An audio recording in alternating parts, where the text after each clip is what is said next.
কিছু কিছু কথা আমাদের অন্তরে স্পর্শ করে, যে কথাগুলো ছাত্রকে পড়ানোর সময় বা নিজে পড়ার সময় সেই বই থেকে পাই। সেই অস্কার ওয়াইল্ডের লেখা একটা গল্প হ্যাপি প্রিন্স, কম বেশি সবাই পড়েছে। সেই গল্পের মধ্যে হ্যাপি প্রিন্স যখন সোয়ালো পাখিকে বলেছিল আমাকে একটু হেল্প করবে, আমার শরীর থেকে মূল্যবান মণিরত্নগুলো তুলে গরিব দুঃখীদের একটু দিয়ে আসবে। সোয়ালো পাখি কিন্তু গরমের পাখি, ওর শীতে খুবই কষ্ট হচ্ছিল, তা সত্ত্বেও হ্যাপি প্রিন্সের কথা রাখার জন্য হ্যাপি প্রিন্সের চোখ থেকে স্যাপিয়ার দুটো খুলে বিভিন্ন গরিব মানুষকে দিয়ে এসেছিল শহরে। একদিন ওই রকম একটা স্যাপিয়ার খুলে নিয়ে গিয়ে একজন পোর ওম্যানকে যখন দিয়ে এলো, দিয়ে এসে হ্যাপি প্রিন্সকে বলল, I am feeling warm in the cold, এই ঠান্ডার মধ্যেও আমি গরম বোধ করছি। তখন হ্যাপি প্রিন্স একটা কথা বলেছিল, খুব ইম্পর্টেন্ট কথা, যেটা আমার মনকে ভীষণভাবে স্পর্শ করেছে। কথাটা হচ্ছে, it happen when something good for someone.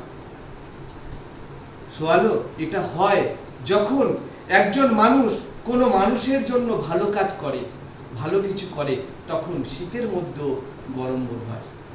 এটাই তো মানুষের ধর্ম।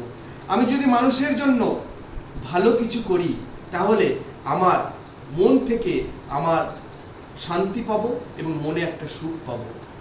বিশ্বের সব থেকে সুখী মানুষ ম্যাথিউ রিচার্ড, একজন পিএইচডি স্কলার, বুদ্ধিস্ট। নেপালি এবং হিন্দি, ফ্রেঞ্চ বিভিন্ন ভাষায় তিনি গল্প লেখেন। তাকে যখন বিশ্বের শ্রেষ্ঠ সুখী মানুষের তকমা দেয়া হয়, তখন বিজ্ঞানীরা তাকে নিয়ে নানান রকম পরীক্ষা নিরীক্ষা করেছিলেন।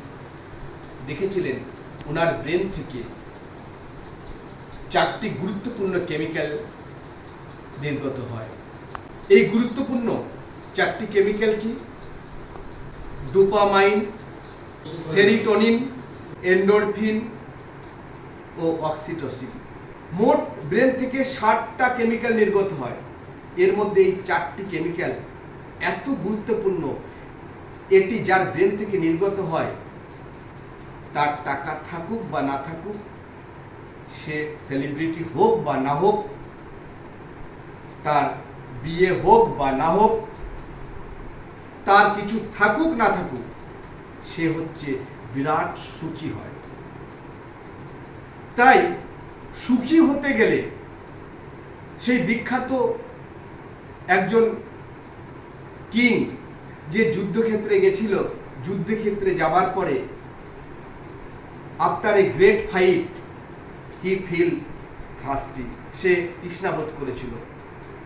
একজন সোলজার যখন তাকে 1 বোতল ওয়াটার এনে দিয়েছিল, when he was going to drink the water, he saw other soldiers was looking at the bottle of water.